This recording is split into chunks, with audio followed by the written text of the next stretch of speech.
هلا حبايب، شلونكم؟ شخباركم؟ ان شاء الله الكل بخير. حبايب قلبي، اليوم حبيت انزل لكم هذا الفيديو واشارككم بيه، ويا رب ينال رضاكم. حبايب قلبي، اليوم اني طبعا قبل لا اصور غسلت الدجاجة كل الزين بالخل والطحين والماء. الطحين يخلي الدجاجة تصير بيضة وشكلها كلش حلو، والزفرة كلها تنشال. حبايب قلبي، ولا تنسون المؤخرة مالت الدجاجة هاي، لان تسوي زفرة كلش يعني، ومكانها وسخ لازم ينشال. زين عيني، هنا راح اني احضر التتبيله وياكم. طبعا خليت خاشوق الزيت مال حصه، بكيفكم انتم تريدون تخلون اي زيت اللي يعجبكم، زيت الزيتون بكيفكم حبايب قلبي. هنا طبعا خليت خاشوقتين معجون مال اكل. وراح اخلي التوابل بصل وثوم، بابريكا، 7 بهار، كاري، سماق، لامندوزي. لازم تخلون لامندوزي ينطيها حموضة قوية، ولأن الدجاج الشوي بنفس الوقت يحب الحموضة. حطيت ملح هنا، وراح أخلي هاي هذا المكون هو اللي أقول لكم عليه بالدجاج الشوي. لا خليتوه ما تتندمون، هو الصاص. خلوا خاشوقتين ينطيها نكهة واو، يعني فشي مو طبيعي. وراح أخلي دبس الرمان وياها هم خاشوقتين. وراح أخلي حبايب قلبي هذا السر الثاني أو المكون الثاني اللي يخفي على أغلبية أمهات البيوت اللي هن يشون الدجاج.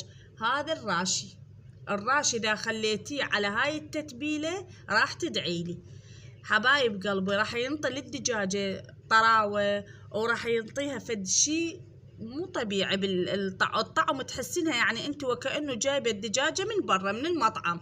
زين حبايب، هنا راح اعصر لها انا ليمونة على مود التتبيلة تتكمل بالحموضة اللي احنا نريدها. هنا عصرتها، وراح اكمل الفيديو وارجع لكم حبايب قلبي.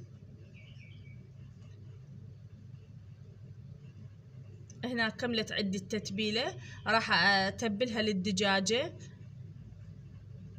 مثل ما تشوفون انتم حبايب. هنا هاي الدجاجة انا شوف شلون بيضة، غسلتها بالطحين والخال والملح، وراح اتبلها هسه. اتبلها كل الزين بحيث اخلي التتبيلة توصل بكل منطقة بالدجاجة. شوفوا، راح جبت السكينة هنا. هاي المكان اللي قلت لكم عليه لازم ينشال، هذا المكان لازم ينشال. مؤخرة الدجاجة لازم تنشال لان بيها زفرة بيها وصاخة. هنا اني لزمت الدجاجة، ثقبتها من كل مكان. دجاجتي تقريبا وزنها كيلوين حبايب، يصير الصدر كلش ثخين.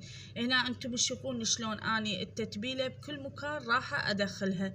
هنا هاي اثقبها لكم، وما تثقبون الدجاجه لازم تثقبوها، وبالذات صدر الدجاجه لازم يتثقب. اني حتى الفخاذه هم ثقبتها لان اريد التتبيله توصل لها والطعم يصير يعني واصل للدجاجة مثل ما اني اريده. هنا كملت اني راح اخليها اغطيها بالكيس، وراح اخليها في الساعتين 3. انا كنت بوقتها يعني مستعجلة عليها فخليتها 3 ساعات حبايب. لازم تتأخر التتبيلة، لا اذا عندكم مجال خلوها ليلة كاملة. هنا اني كملتها طبعا ورا 3 ساعات جيت خليتها بهذا الكيس مال الشوي، وخليت حبايتين بصل، فرمتهن بصل فريش وخليته وياها. راح يشيل الزفرة، راح ينطيها نكهة طيبة. تدرون انتم البصل ما يتكثر بالطبخ راح ينطي نكهة طيبة.